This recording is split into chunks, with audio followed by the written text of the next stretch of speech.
Welcome back to the Blueprint Collective, the place where we talk honestly about what it takes to run a modern practice in the A&E field. Most senior leaders in architecture and engineering firms will tell you that they need to grow their team, they need to delegate more, and get out of the weeds. Most of them have been saying the same thing for 3 years.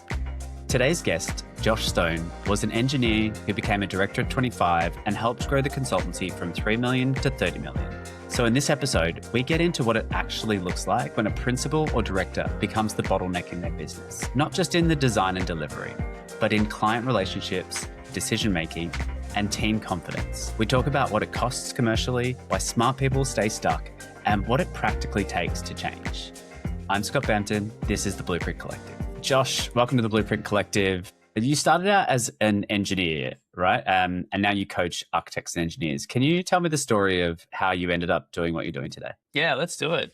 And thanks for the invite, Scott. I'll do the abbreviated version. So graduated uni with double degrees, engineering and commerce, worked for like a really big corporate engineering business straight out of uni, worked for them for about 5 or 6 years as like a site engineer. I got the opportunity to then go and work for a smaller consultancy, I guess 5 years out from kind of graduating. I'd been there maybe a year and they kind of tapped me on the shoulder and just said, would you be interested in being a director and shareholder of this business? I think I was 25 at the time. I think I said yes, but I had no idea what I was doing. So that was a wild ride. Like, it was a really fun journey. We built that business from about 3 million and 20 to 25 staff to, I sold my shares in that business. We were about 30 million, 150 to 180 staff. I think we went through sort of 6 to 8 mergers and acquisitions over that period. I learned heaps about how to grow an engineering consultancy. We started as civil, structural and enviro. And then when I exited that business, we were all disciplines. So engineering, town planning, surveying, architecture, the whole kind of suite with offices up the east coast of Oz. So I learned heaps about what to do and what not to do in terms of growing a consultancy. Yeah, it was heaps of fun. And so when I sold my shares out of that business, I guess I kind of looked around an industry that I love and didn't want to do the technical engineering thing anymore, but loved business growth, that sort of stuff. So set up my own coaching and advisory business. And that's what we do every day now, is we help engineering, town planning, surveying and architecture businesses grow their consultancies. So yeah, it's been a lot of fun. Awesome. What a journey. Yeah, it's funny how many people end up at the start of that journey with an offer on the table and no idea what it really means at the end of the day. So today we're talking about principals being the blocker in their practice, or how to grow when you're kind of the only one at the top. Obviously, you can bring people in, that's an option. But if you're not thinking about that, what is your next move? And what are the things that stop you being able to grow your business that you see? There's really, and probably the biggest thing that I see is, particularly for founders, principals, people who kind of have built this thing from the ground up, it's their baby. People really struggle to let go and really struggle to trust other people can do it as good as them. Like, there's this mentality that I see, particularly founders, directors, business owners, when they hit a ceiling in growth or ceiling in profit or ceiling in revenue, there's usually like a mental thing there around, this is my baby. I can't trust other people in the team do it as good as me. This is my brand, my reputation. What if someone else stuffs it up? And a lot of that's fear. A lot of that's, wanting to keep things small, controlled. A lot of people in our industry are quote unquote perfectionists and want to get things right all the time. So the thought of giving a client relationship over to a senior member of their team, letting someone run with an entire project without them kind of being involved is quite scary. And so, yeah, the fear of letting go and the fear of like trusting others to do it as good as them is probably one of the main blocks that I see in terms of people being able to let go and focus on the big picture strategic direction of their business. And is that the thing that you try and encourage your clients into? You're talking about fear and control and that whole letting go. How do you then coach someone or convince someone to let go a little bit of what they're holding on to move forward? Yeah, there's a number of angles there. Like, there's a mindset piece, which is, we work with a lot of our clients on the mindset element. But there's the logical piece too. So the mindset is like fear, no one can do it as good as me. What if I let go and they stuff it up? But there's actually a really weird thing too, where sometimes we see business owners intentionally hire staff that are not as good as them because they don't want to be ever shown up by their staff or have someone else come into the business that's way better at them at a technical element. And then when you start to show business owners that they're actually hiring people to make them still feel good about themselves, they're like, I've been sabotaging my business. Like, I should be actually hiring people that are way better than me, because then I can just build myself out of those technical roles, and I get to focus on what I love, which is growing the business. And I've got a whole team of, we call them eagles, not ducks, a whole team of eagles kind of running the technical elements of the projects, and the business owner gets to be freed up to do what they love. So yeah, there's the mindset piece, which is just helping step consultancy owners through that. Oh my gosh, I've been sabotaging myself. Now it's time to let go a bit. But like a really nice, logical thing to do is, and we run this with our boardroom members pretty regularly, is just two things. There's knowing your buyback rate. There's your buyback rate and your strategic alley rate. This is not my term. Dan Martell talks about this a lot in his book, Buy Back Your Time.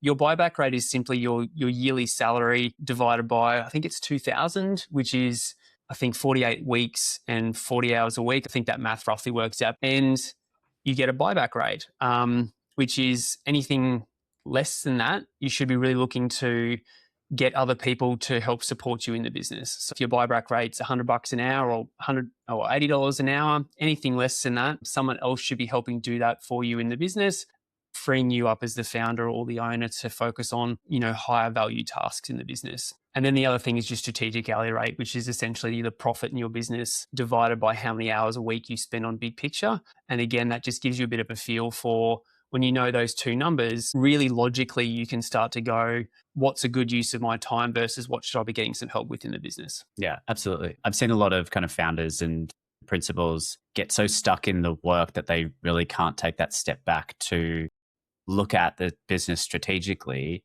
How do you encourage people to make that time for themselves? It's one of the first things that we focus on. Like, we have 3 core things that we focus on with our clients straight out of the gate, which is, we want to get them to 30% net profit margins, and we want to get them a day a week back to focus on big picture, so 8 hours a week, and we want to help them, their revenue kind of grow. To get that time back, it's really helping business owners see the value in that time, probably first and foremost, because a lot of the time, people who then run their own business or have been in quite senior roles, they've been trained and conditioned from being in the industry for so long that, like, a billable time on a timesheet equals value to the project, value to the company, therefore self-worth. So we're really conditioned to see billable time going onto a timesheet as self-worth and where we add value to the business. And then for business owners to step out of that mentality and actually go, you know what, actually having 2 days a week or a day a week of non-billable time on my timesheet is a really hard transition, because they can't see the value that immediately brings, because a lot of the time you've got short-term versus long-term in the business. Like, short-term is project comes in, need to deliver the project goes out and we invoice. And that's like short-term thinking. It's getting business owners to think, or principals in the business or founders to think more long-term. And it's harder for them to see an ROI on that bigger picture strategic time. So if we get them to a point where they do have a day a week back to spend on big picture strategy, a lot of that is working on their strategic plan. Where are they taking the business? Where's their industry going? Where are the opportunities? Who are the big players in terms of clients they'd love to, start to work with? And some of that stuff takes 12 to 18 to 24 months to actually come off. And so a lot of the times it's like helping business owners initially see that day a week is actually worth it, because they can't see it initially. There's like that, not that instant ROI. So that's the first place you've got to start, is helping see the value. I see a lot of principals who spend all of their time trying to find the next job and win the next job, which is not, in my opinion, not working on the business. That's just creating new jobs and new opportunities. Do you agree with that? Like, is working on the business separate to just that client relation management sort of thing? We often say that. So we track our clients what we call strategic time. And we often say, like, when they first start working with us, how many hours of work do you work on big picture strategic time? And they're like, oh, do you mean like fee proposals and that sort of stuff? I'm like, no. Fee proposals and winning work is business as usual. Like, that's kind of the day-to-day running of the business. There is a caveat to that, like, where if they're looking at where their market's going and they see an opportunity with a big player or a big client that they're not currently working with, that they want to start to lay some groundwork with and start to make some inroads, build a relationship, and that's for the future bigger picture strategic direction of the business, we kind of let them count that time towards business development into the strategic time. But yeah, most of the time we break the two apart. So like fee proposals, existing client sends you an email and goes, hey, Scott, can you give us a fee proposal for the next stage of X, Y, and Z? That's just kind of business as usual stuff. Whereas bigger picture strategic stuff's more like geographic diversification, mergers and acquisitions. Where's your market going? Where's my business going? How am I positioning, et cetera, et cetera. Do you see that sort of situation play out any differently in the size of the business? Is it different in a 40-person firm to a 10-person firm, or is it sort of the same problem dressed up in different packaging? We work with single founders through to, roughly sort of 10 million per year in revenue size. That's sort of 50 to 60 staff.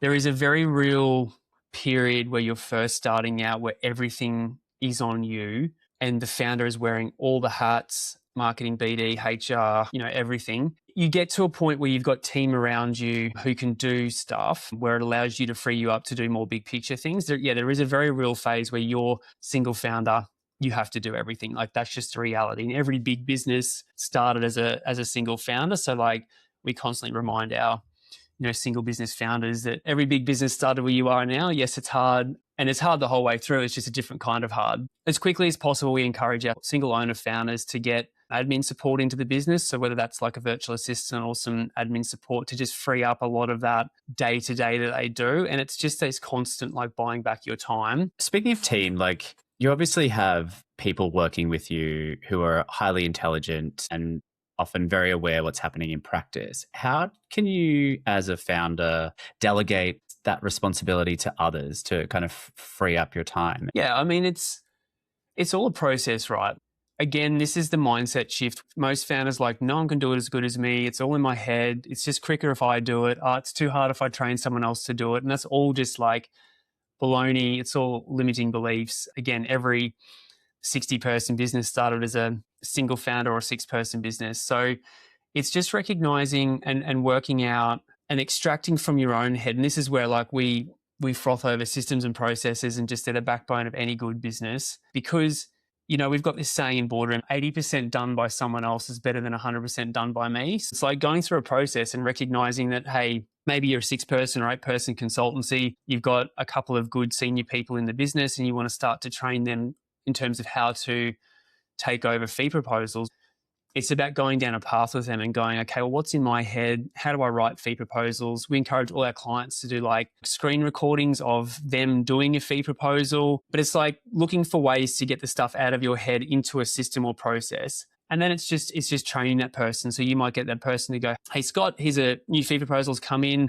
I want you to watch the 3 or 4 video trainings I've done on fee proposals. Here's a fee proposal template. So you need to have one of those. Can you have a crack at that fee proposal? Come back, let's sit down, we'll go through it, and I'll give you some feedback. And they might get 60% right, then it's 70, then it's 80% right. Founders get frustrated that they spend this short-term time with their team when they could just be, quote unquote, doing it themselves. But it's like, you've got to look at the longer-term play in the business, which is, if I could train you to do fee proposals for me in 3 months' time, I won't have to do that anymore and I can focus on other things. So It's an iterative process. And even if they only get it to 80% right and you're still required for that final review, again, 80% done by someone else is better than 100% you. Yeah, I always used to say do 10% up front and then shift 80% to the team and then finalize the last 10%. And that's kind of the polish to make sure that everything going out the door is to the standards that you kind of hold yourself to. You've probably worked with firms that kind of look healthy, they're busy, they've got a good reputation, decent revenue, but what problems or poor practices do you kind of come up against under the surface? That's an awesome question. Again, we look at revenue growth, we look at profit, we look at founders' time. They're like the 3 things that we kind of measure religiously. So yeah, a firm can be busy but not profitable. And so a lot of the times when firms come and work with us, the revenue's good, they're growing, but yeah, the team's busy. But then you start to look under the hood around like profit margins, their systems, how many hours the team's working as well. And you start to realize, that there's a lot of efficiencies to be made there. If a firm comes to work with us and their margins are, our aim is to get all clients to 30% net profit. But if it's like sub 20, it's like we're not going to focus on revenue growth because there's such an opportunity here. If we can get your profit margins from 8% to 16%, you don't need to do any more work, but you get double the ROI on your investment. I mean, to answer your question directly, I think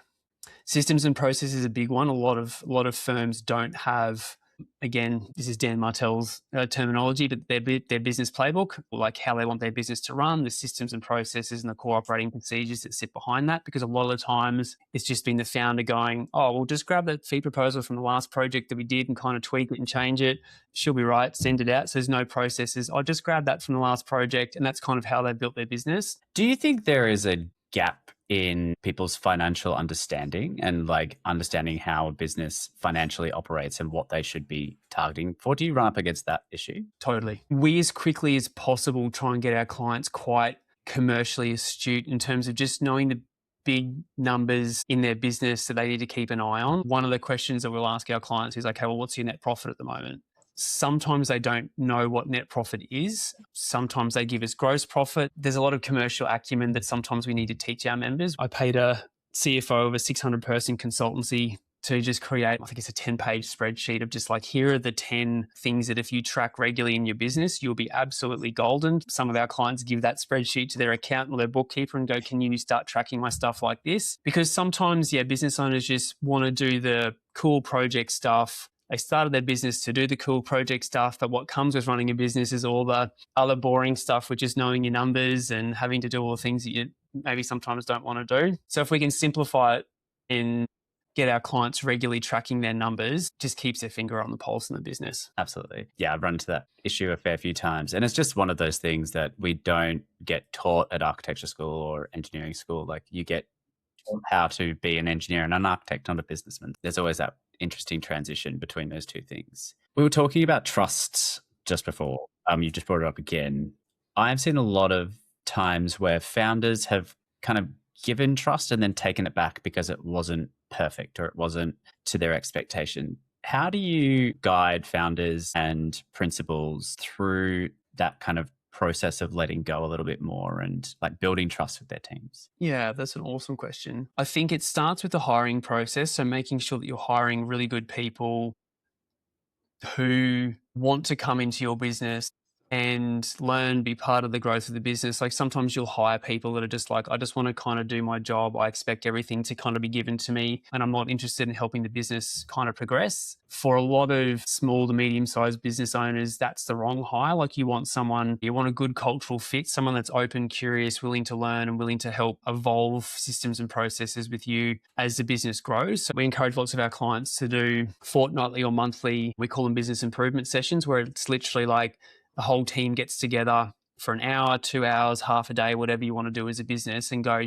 we're not doing technical work now, team, we're working on the business. So everyone, you're in charge of different aspects of the business in terms of your role. What system are you going to work on today? Like, what are you going to improve in the business? Again, most founders freak out because like, oh, the team needs to be billable all the time. But think about if your team is investing an hour, 2 hour, 4 hours a month on systems and processes and making the business better over a 6 to 12 month period of the team being invested in your systems. One, team culture is just awesome because everyone's building systems together and processes together. People own things too. Like again, the founder doesn't have to be across or responsible for certain systems like other people in the team are.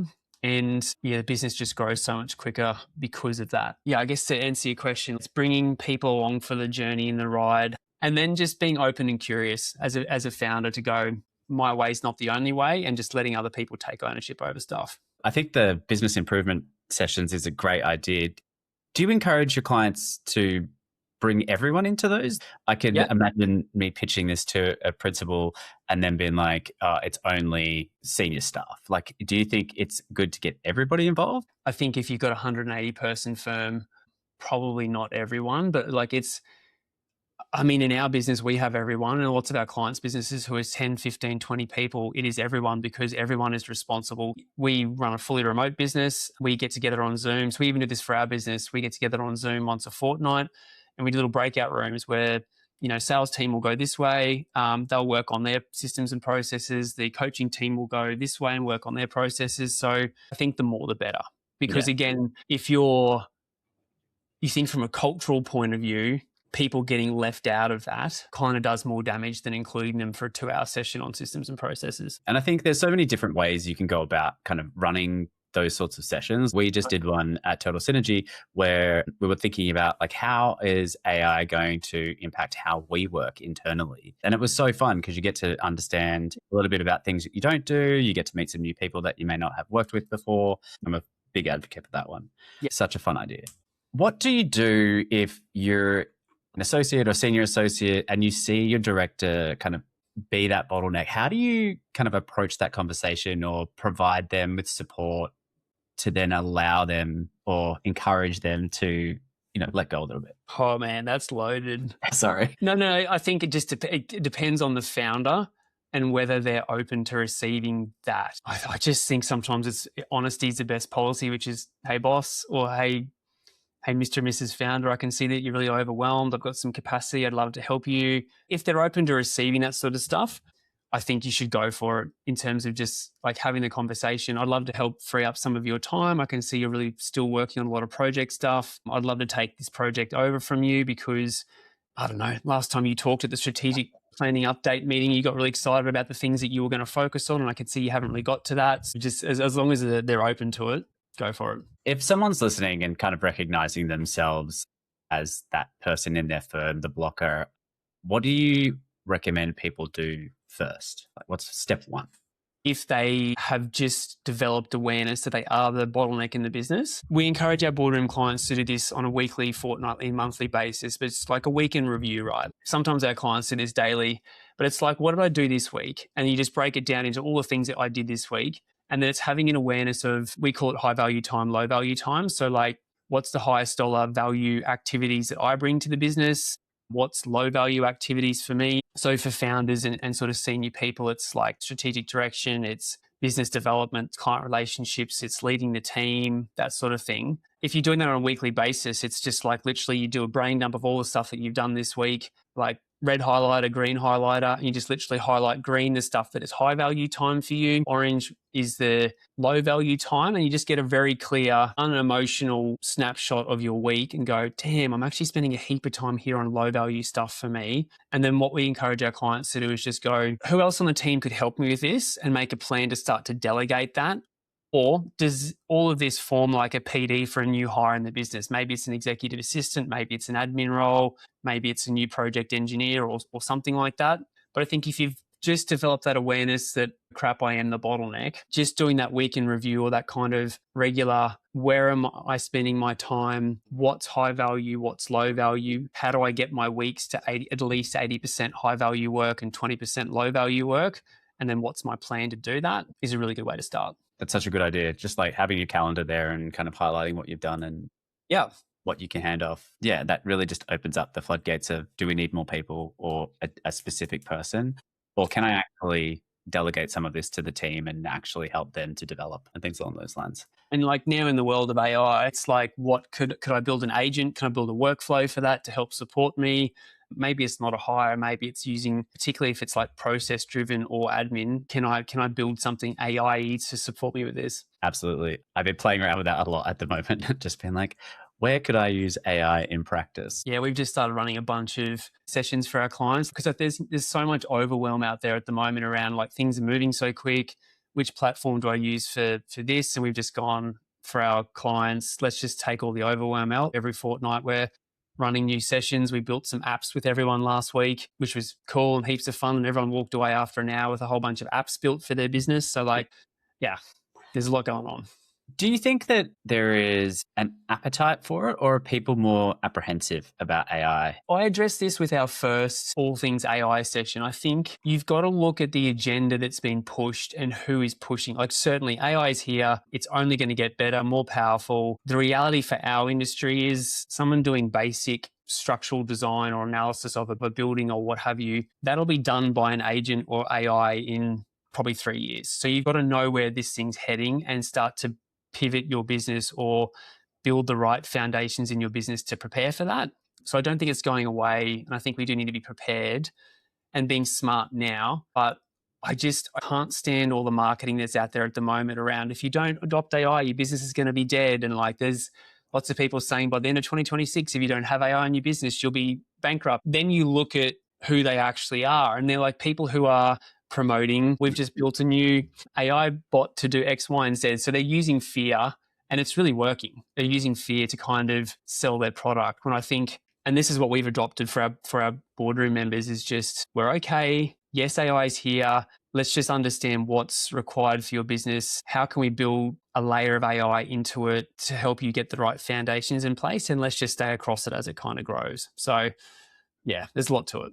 Yeah, absolutely. And I think I was having a chat with someone about their practice recently and just saying, like, the first thing you need to do is not find a ChatGPT or a Claude. It's to make sure that you have some solid processes and procedures in place and you have that groundwork. Because if you start bringing in AI, then people are just going to make up their own way of doing things, or the AI will tell you a way of doing things. And you don't know if that is necessarily better if you don't have someone to standardize it against. We're almost out of time. Is there anything else you wanted to cover off, and where can people reach you if they're interested in working with you? We're most active on LinkedIn. So just on our LinkedIn profile, easiest way is just to book in a conversation with someone from our team. Awesome. Thanks, Josh. Appreciate your time.